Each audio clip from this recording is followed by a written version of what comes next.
Good morning. This is Anna Imagination. I am stepping into the witch's corner this morning. I woke up this morning and I started to do my routine, and I noticed I had comments on YouTube. I've never gotten comments before. This is like, wow, there's actually people in YouTube. So this is new for me, and I received a lot of very warm, encouraging comments. You know who you are, and I needed that. Really, thank you. I really need that. It's hard. Doing this is hard. Part of gaslighting my whole life, part of the abuse my whole life was the gaslighting. Gaslighting is basically forced perspective. It's forced beliefs into your perspective, into your brain. They hijack your subconscious mind. That's why it's so dangerous. That's why it's so toxic. Like, it really should be illegal.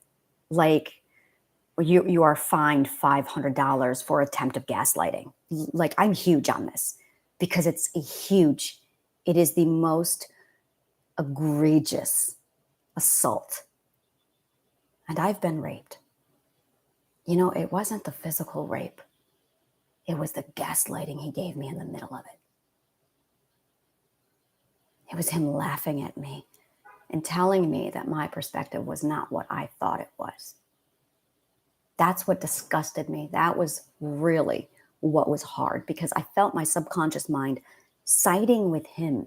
Now, fortunately, I have an identity and a conscious awareness, so I was able to take my subconscious mind and go, dude, you're the stupid robot. Get your ass back to the cognitive core and take care of that shit. Identity and conscious awareness are going to take care of this asshole. And we did. That's actually how I cured my rape in only a week. It's because conscious awareness and identity partnered up against subconscious mind and was able to take subconscious mind back, put him back to work, so conscious awareness and identity could work together to take care of that fucking asshole. Conscious awareness. Like, seriously, get your shit together. This is awesome. So gaslighting is really, really, and it was, I've got two sides of me. I have my psychological, philosophical side, the really smart part of me, that really, when a person talks to me, their eyes get big and they go, you're really deep, or you're really smart. And it's like, I'm a philosopher. I know you don't see very many of them anymore. In fact, I know there's more out there. I just don't know where they are. I think there's like one or two other people right now in the entire world who actually identifies as a philosopher. So yeah, I'm like really, really rare, and that's okay. I have to be. We all have to be rare in our own way. But then there's the ethereal side of me. And the ethereal side is my spirituality. And I am huge on the science behind the soul. I am huge on understanding the psychology behind the soul and spirituality. And it has a place in this world. Unfortunately, the world is divided between people who can't feel the energy and people who can. People who can feel the energy get it. People who don't feel the energy, most of them call us crazy because we believe in something that we can't physically see. And there's like this divide that's happening where there's a lot of people who just, if I can't see it, then I don't know it's there. Then it's not there. And if you think something's there that you can't see, you're stupid. There's those people. And then over here, there's the people who are tuned into their religion, into their Christianity, into their Hinduism, into the Holy Spirit, into the energy, into the nature, into Wiccan, whatever your religion is. You feel it and you know it. And you're not crazy. Because by God, you have deja vu. You have a third eye that's opened. You have intuition. You have spirituality. And you fucking manifest that shit. So you're over here. And we're all being called crazy by the people who can't see it. Now, there is one man who changed the game for me with this. One man. Juanito, my partner. Juanito is co-owner to the Healing Garden. He sits in the background very quietly.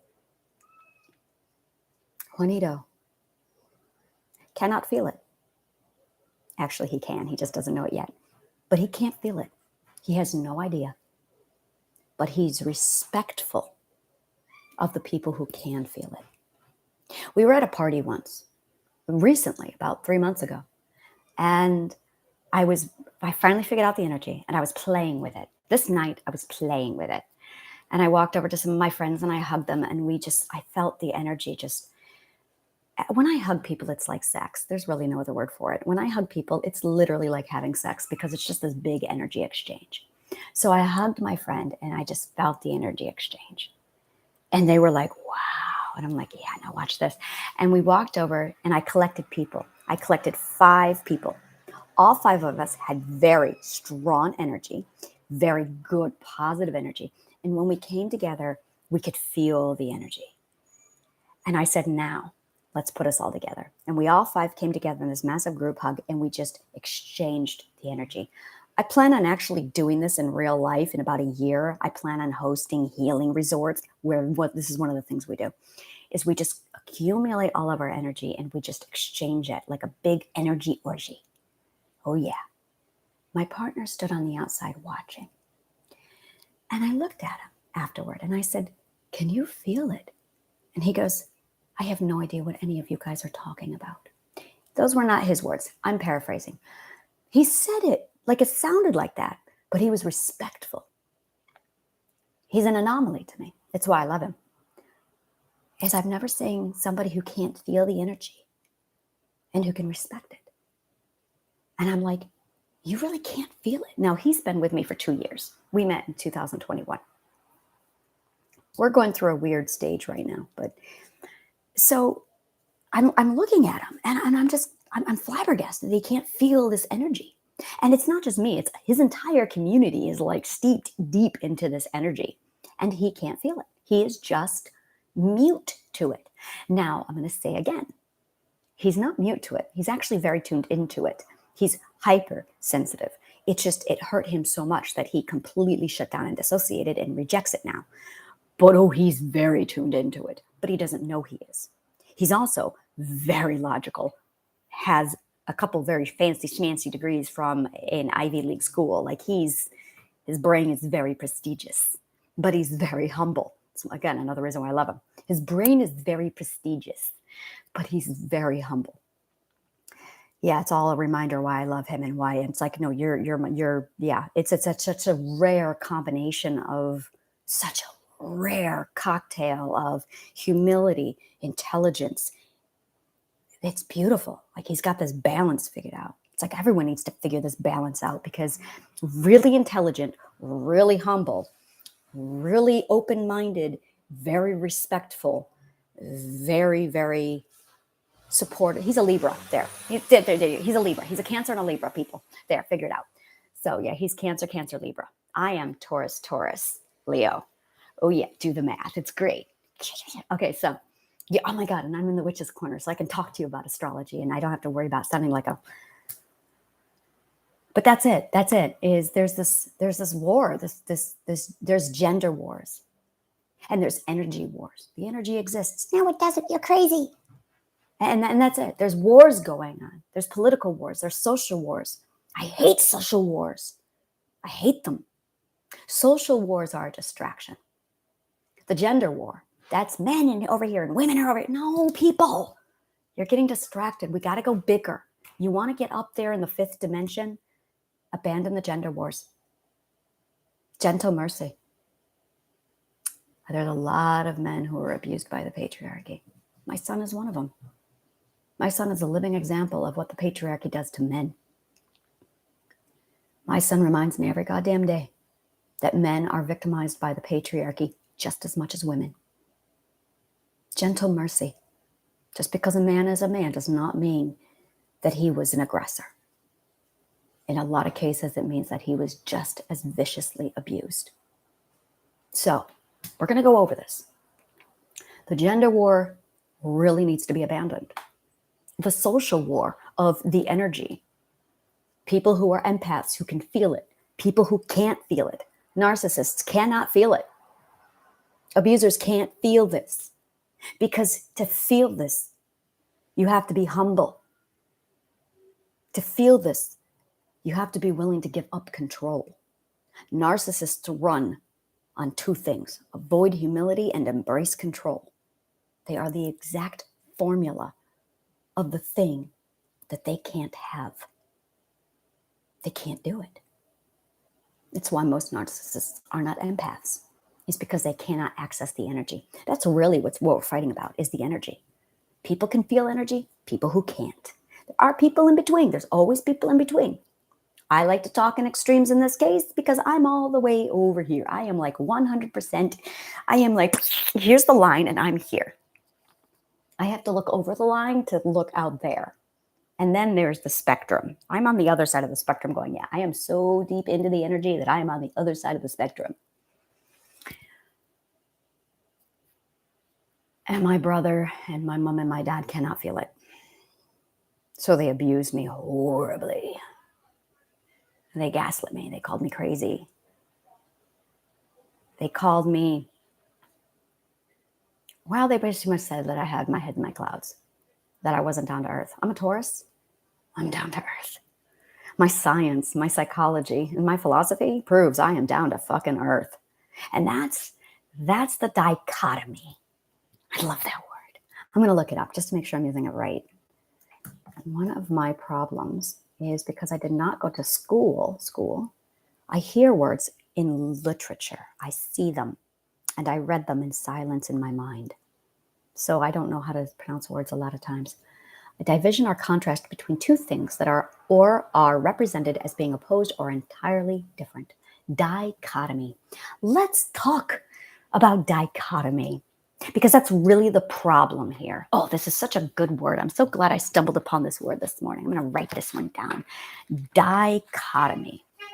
Dichotomy is the core of cognitive dissonance. Dichotomy means two contrasting opposites. Okay? Dichotomy. Now, we have something in our brain called cognitive dissonance. In fact, all of my work with psychology revolves around cognitive dissonance. That's really the emotion that we feel when things are contradicting. And our brains don't like things that are contradicting. But the contradiction exists in society. It is society that defines a dichotomy. Okay? It's not a person. It's the patriarchy that says, well, that's a dichotomy. People who are free spirits over here are going, so I'm a ballet dancer who likes to hunt. Why can't you just deal with that? Well, because the patriarchy doesn't like that. It doesn't make sense to it. It's opposed to cognitive dissonance. It has declared war on cognitive dissonance. So it declares it a dichotomy and it goes to war and it destroys the identity in the process. If you really want to know why we have such an issue with our identities being compatible with the society and the system, is because society has defined certain things as having dichotomy to them.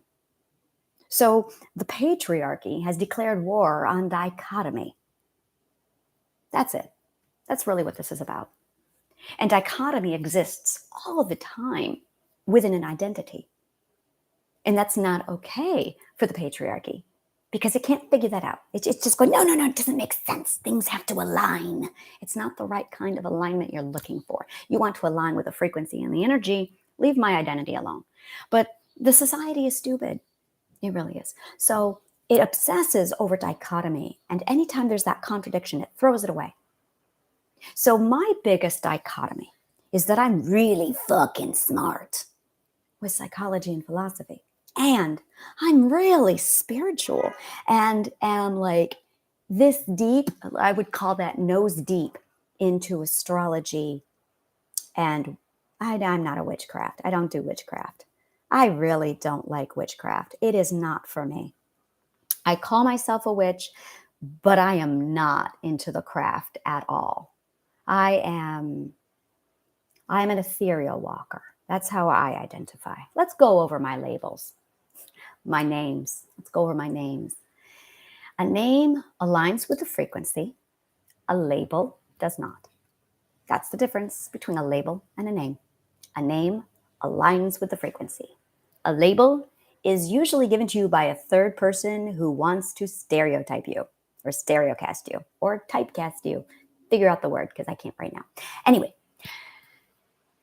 a label does not align with your frequency. A name not only aligns with your frequency, but it enforces it. It completely empowers it. Names are important, people. Embrace your name. So my name is Ethereal Walker. This morning, I read one of my comments. Somebody had said that I'm a healer. Call me that. That's fine. That's up to you. I don't care. That's fine. People can call me that. But it doesn't feel good when I call myself that. And that's what I wrote back to her. I can't. I just can't. So, and that's because it doesn't align to my frequency. It's kind of, I think it might be a humble thing. It might be a humility thing. Like, I know I'm a healer, but I really don't like to say it. I really don't like to say it. So I just leave it alone. It doesn't feel good if I use the word. Excuse me. I've been eating popcorn. And it's popcorn. Popcorn is one of those things where it stays with you for days after. No matter how many times you brush your teeth, it goes, no, don't leave me. That's popcorn. So I am an ethereal walker. I'm a goddess. I'm a queen. That feels right. Goddess and queen. Ethereal walker. I am a fae. That makes sense to me. That feels right. I am a philosopher. I am a mistress. I am a witch. I am a witch. My spirituality, I belong to the nature. But the nature is not just greens and plants. It's the energy. And it's the energy pool. And I realized this morning when I was reading my comments and just taking it all in and just sitting with my coffee, I meditate every morning and I just sit in my silence and I just think. I love to think so much. It is my favorite thing to do in the world, is to just think. And I summarize. And every day I re-summarize my life. And I just keep trying to summarize. Because if I can find and articulate the words that allow me to summarize my life down to a narrowed single sentence, well, that's my elevator pitch, people. That's my elevator pitch.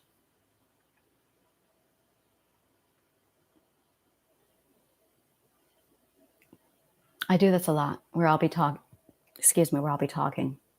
And then I just reach a point where I go, does everything make sense? Does everything check out? So I do these body scans in the middle of my monologues where I just stop and I go, let's do a body scan. Does everything check out? And I can feel the alignment just flowing. And it all feels good, so we're good. I can continue. If it doesn't feel good, that's when I stop and say, no, that doesn't feel right. Because immediately I can feel that shift.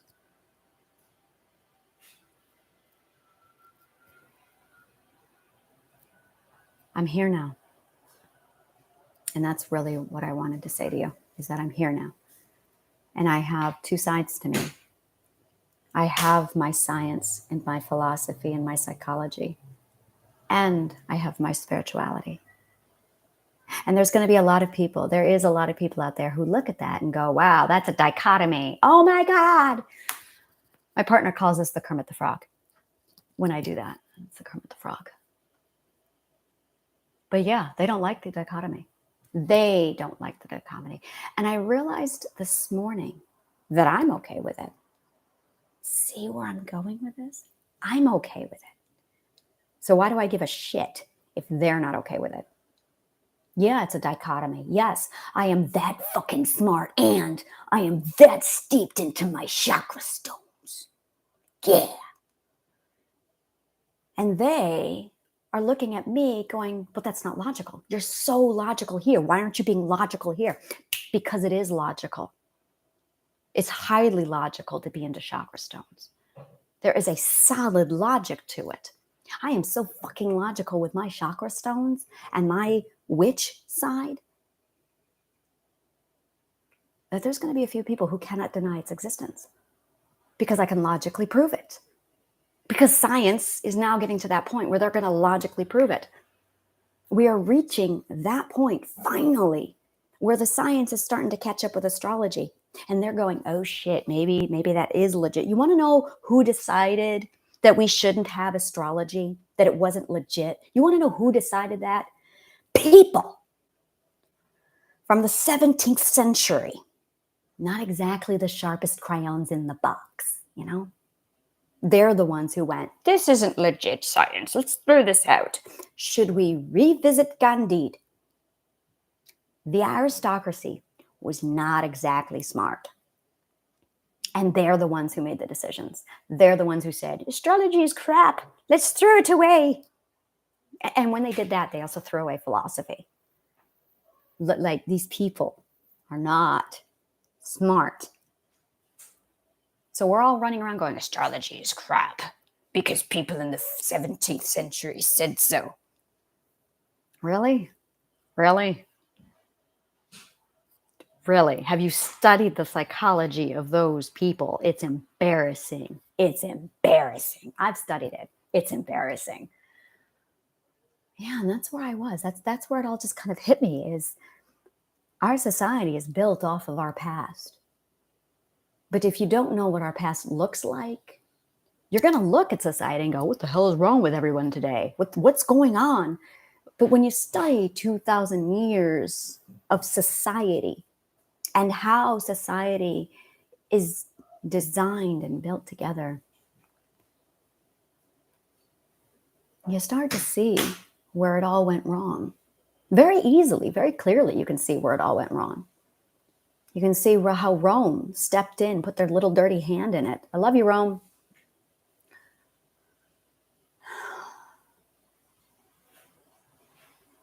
Ego. Ego.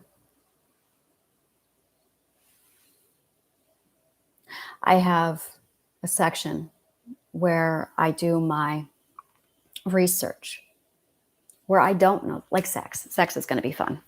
I have a lot coming up in the Healing Garden. I have nonconformist lifestyles. So I'm going to be talking about BDSM, kinks, polyamory, and LGBTQ+. I am really looking forward to that week. And then I'm going to be getting into sexuality, what sex is, and I'm going to be exploring into sex and also what happens when we're raped. I'm finally mentally healthy enough to start diving into that work. Now, I don't know what I'm going to uncover. It's all going to be philosophical hypothesis.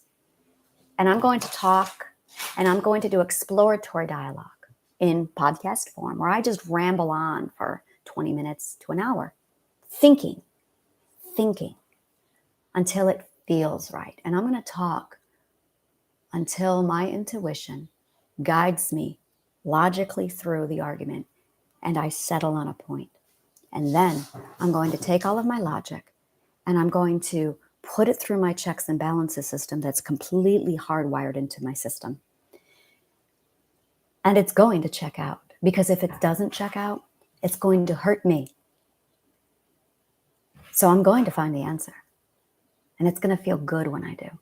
And it's going to be so fucking logical that when I say it, people are going to go, wow, that's logical. Because it's undeniably logical. It is proving the abstract through pure logic and reasoning, which I know how to do. So I will post these random research things.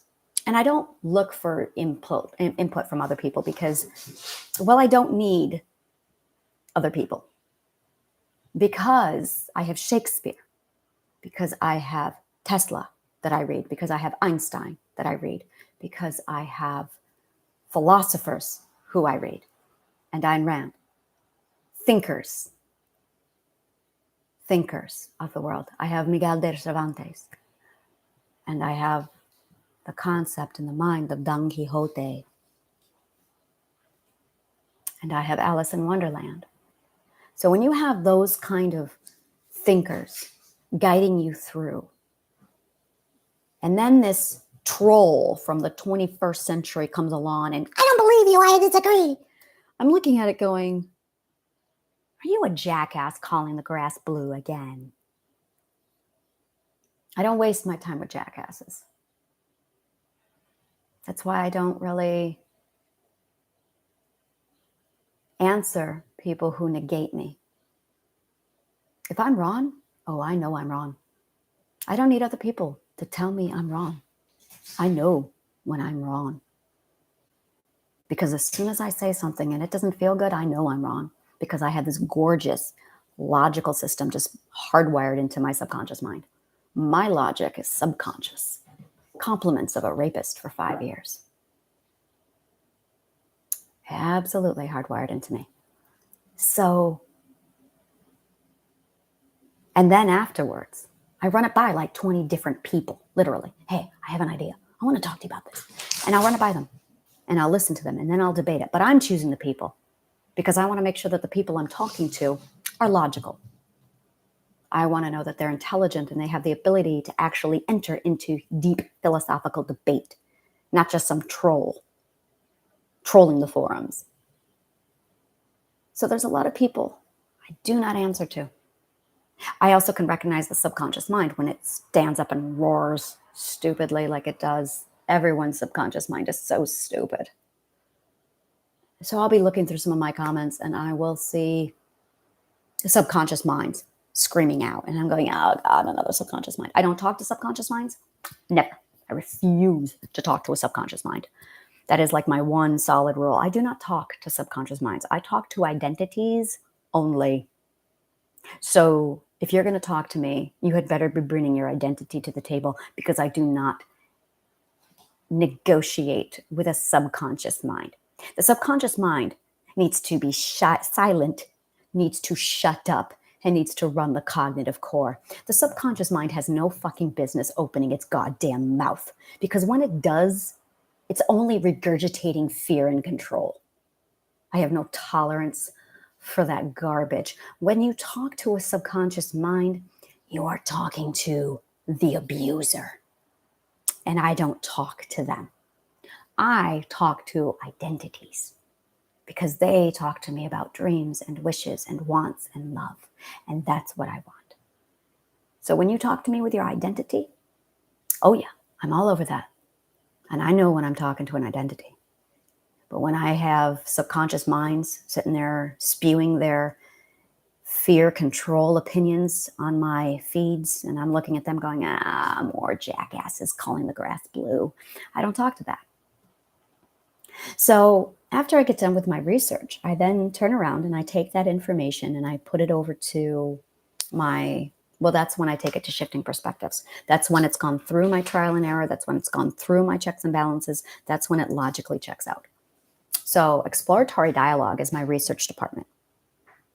Psych soup is my research department. Don't argue if I'm in research mode because clearly it's not up for argument yet. It's not up for argument ever because I don't cater to the subconscious mind. I don't put it out there to get people's perspective. I have people who I consult with, people who are qualified to tear apart my theory.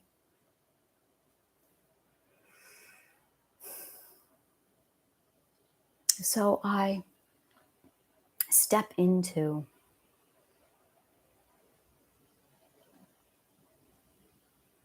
Shifting Perspectives, where I then say, okay, it's checked out. My people have confirmed. Now, here's the data. And I present it in Shifting Perspectives. And then I go over to my Facebook page and I blog over there and say, this is what's going on. This is all the news. Make sure you take care of your identity today. What are you doing for your identity today? What are you doing to take care of who you are today? How are you separating your subconscious mind from your identity? And then my spirituality kicks in. Sometimes I have visions and sometimes I talk nonsense because people don't like dichotomy. And that's when I step into the witch's corner and I can just embrace dichotomy. That is what the witch's corner does. It embraces my dichotomy. It gives me space for my dichotomy. And I know I'm talking crazy based off of what the patriarch defines. But there's something else here. I am not so arrogant and egotistical. I am humbled that I can say, maybe spirituality has a much bigger place in this world than we originally thought. Maybe it's the other half of the coin. Maybe we need spirituality and logic. You know, I was writing something yesterday actually, and it just hit me that thank you, Spock. Thank you, Gene Roddenberry. You know, sometimes I can really slap that man. He is such a thorn in my side, Gene Roddenberry. He does this massive logic, cold, no amusement, logic. Emotions are illogical. Thank you very much, Gene. And I idolized Spock for a very long time. Emotions are very logical. Spirituality is very logical. That is a societal gaslight that the patriarchy taught us by people who can't feel the energy. And because they didn't understand it, they just called it crazy. And that's what they do. Oh, I don't understand that. It's crazy. Oh, I don't understand that. You're crazy. Oh, that makes no sense. Oh, that's dichotomy. You're crazy. I grew up being called crazy. I grew up being called dramatic. I am dramatic because I belong on the fucking stage, people. It's what happens when you take an actress and you cram them down into a conformist. God, I hate conformity.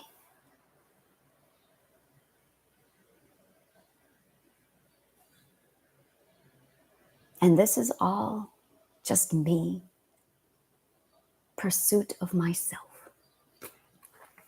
You know, I talk a lot about the agenda of the 3 life titans, just to catch you up in case you're just stepping into this. So you have 3 life titans, and the life titans are your subconscious mind, your identity, and your conscious awareness. Every one of them has their own agenda. The conscious awareness's agenda you are most familiar with, the pursuit of happiness. That is what we are doing here, people, right? Wrong. The subconscious mind, who's really in control of everything, has a pursuit of safety. So while you're running around trying to pursue your happiness, it's running around trying to pursue its safety. And it wins, which is why you keep trying to get that dream job and the subconscious mind says no. You keep trying to have a perfect marriage and the subconscious mind says no, because the subconscious mind is trying to pursue safety. And the subconscious mind has been hijacked, abused, beaten, and traumatized. Only the subconscious mind has been traumatized. Not the conscious awareness, not the identity. Your identity, actually, in some cases, yes, the identity gets abused. I will be talking about that in my do-it-yourself course online, where I really dive deep into that realm. That's when the 5th level of the subconscious mind comes into play, and I don't like talking about the 5th level of the subconscious mind, ever. So I'm going to just simply say it right now that when the identity gets abused, when you actually reach the identity, that's what the subconscious mind's level 5 is for. And I don't want to talk about it. We're done there. We're just going to set that aside. Now, that being said, the identity's agenda is pursuit of freedom. Freedom to express itself, freedom to define itself. And when it defines itself, that is when it really comes out and it knows what it loves. It knows its directions. It knows where it's going. But there is the pursuit of the self, which is really the embodiment of all 3 of us. That is like the primary goal for all of us, is that pursuit of the self. And we pursue the self when we step into conscious awareness and we decide to heal. That is healing. It is when we decide to pursue ourselves, even if we're scared, even if we don't know who we are, even if we are unaware of what's been going on. So that's what I do. I put all of this together so that you can acknowledge with conscious awareness, I want to pursue the self. And in order to pursue yourself, you must understand the 3 titans. You must understand the big picture. You must understand what you are up against, what you are dealing with. What you are dealing with is your subconscious mind. Your subconscious mind is an AI machine. It is stupid. It is just run on one program. Keep the identity safe at all costs. It's so many times there have been so many dystopian movies depicting this. You've got a rogue machine that has one program, and that one program is don't harm the humans. And that's exactly what happens in the plot. This one rogue machine goes around harming humans because it corrupts its own programming. The way to take down the subconscious mind is to communicate to it that it is causing harm to the identity, and it is. It will kill the identity if it has to. That's what suicide is. It's a really horrible, dark topic, but it's true. This is what the subconscious mind will do to keep it safe. It will kill it. It is really stupid. So once the subconscious mind understands that it is attacking and harming the identity, it will shut itself down. But you must be conscious aware. When you become conscious aware, you can take control as a manager, as a captain of your ship, and you can start managing these two entities, these two titans, your subconscious mind and your identity. It's like the parent steps into the room and you're finally aware and you go, okay, children, we're going to stop fighting here. Subconscious mind, you belong in your program, just running and processing that cognitive core. You are just supposed to take care of the cognitive function. Get rid of your fear system, turn on the defense system, but the defense system belongs to identity. So you got to pull identity in. You got to nurture identity. And the only way to nurture identity is identifying what you love. She is just pure love. That's all she is. Her ethics are built off of what you love. And the way to find out what you love is by living. But you can't live if you're in the patriarchy, because the patriarchy doesn't want you to do that, because the patriarchy wants an obedient cog in its machine. So you absolutely have to take care of your identity. And to do that, you have to adventure, you have to explore, and you have to live. And you have to define your identity. That's all its purpose is. That is all she's for. That is the freedom. That is her pursuing her freedom through acknowledging what it is she loves, defining herself. The more you realize you love, the more you know who you are, the more your ethics can flourish, the more your ethics can stabilize. I was 4 years old when I figured out I loved animals. I was 4 years old when I figured out that I love animals so much that I shouldn't eat them. My personal ethics. You can eat whatever you want. But for me, animals are my equal. So for me, eating an animal is equivalent to cannibalism for me, because I have this defined love in my heart. My defined who I am revolves around everything is equal. Everything has its place. Don't eat the animals. So by the time I was 8, I had a very strong ethic for animals' rights. And that ethic was based off of my love for the animal, my understanding and my comprehension of it, because I was self-aware. This is why conscious awareness matters. Because once you get your conscious awareness, once you understand that you've got these 3 titans, you can start balancing and aligning them. You have this beautiful frequency that is your own. It is your tonic, it is your chord, it is your one chord in your song. It is your solid. And your one frequency aligns to the energy pool and the frequency that's out there. And if you don't know what your frequency is, you're not going to have a happy life. You're going to spend your entire life looking for that frequency. Once you find it, it's your intuition, by the way. Once you find your frequency, once you tune into your intuition, that intuition is identity's voice. That's it.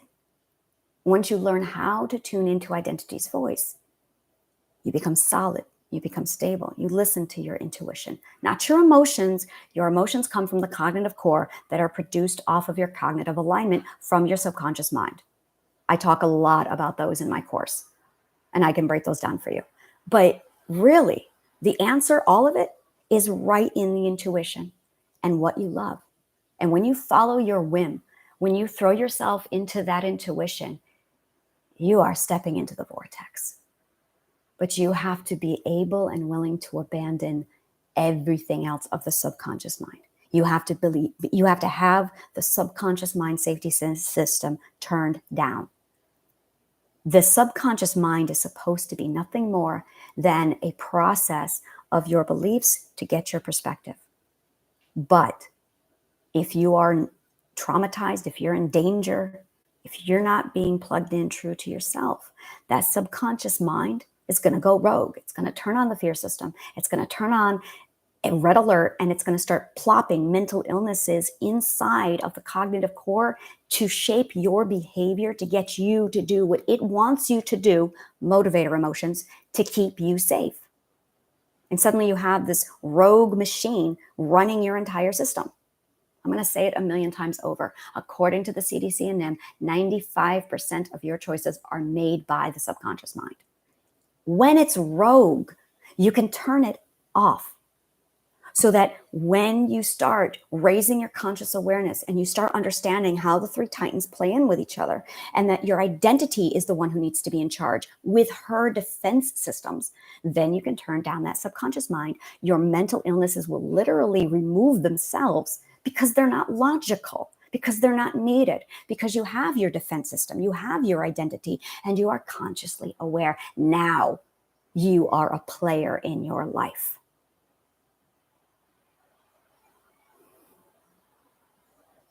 Yeah, that all checks out.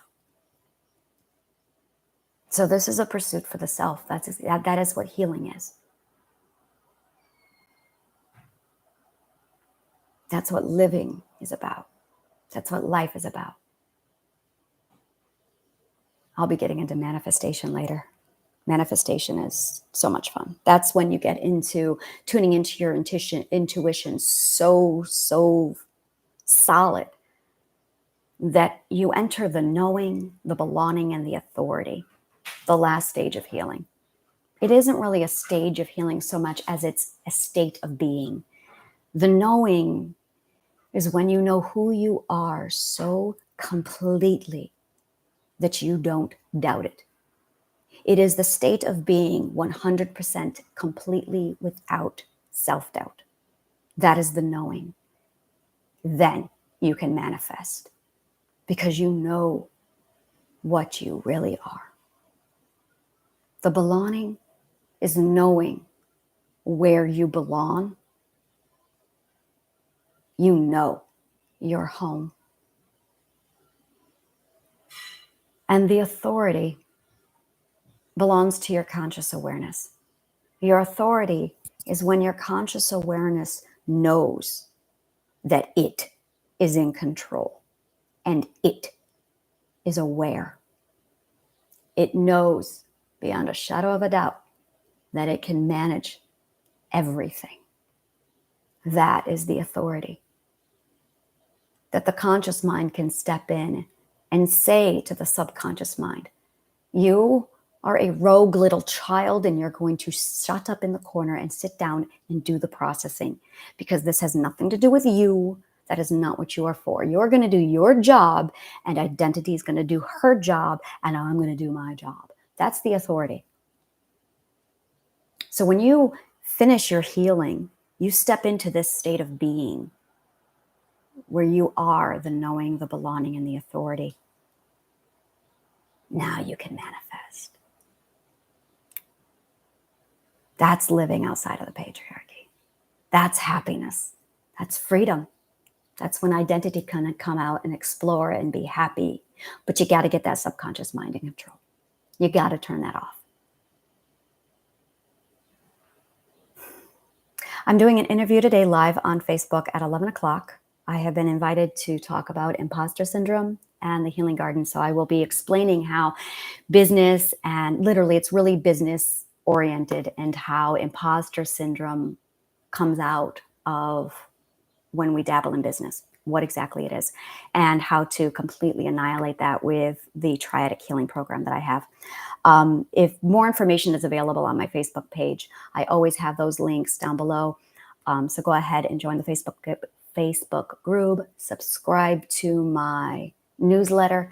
I always blast out news. And on July 10th, I have my Tuning Into Your Power that starts. It is 80% off. It's down to $200, down from $1,000. And that is where I give a mini master power course where I do from 11 to 1 o'clock every day, Eastern Standard Time, Monday through Friday, 1 week only, where I'm going to be basically giving you my entire program in 5 days. It is, I'm very excited about this. I do that once a month, and I usually take a highlight every month. So next month I'm doing goddess training, where I teach you how to take triadic healing, and I incorporate triadic healing in with goddess training and confidence building for women, and how to overcome that inhibition, societal inhibition. That's what I'm going to call it, societal inhibition. So that's available also on my website. And I do want to thank you so much for joining me this morning. I post random all the time. I'm actually going to step now over into meditation for beginners, and then on to shifting perspectives. And then I do my interview at 11. So thank you so much for joining me, and may the kindest of words always find you.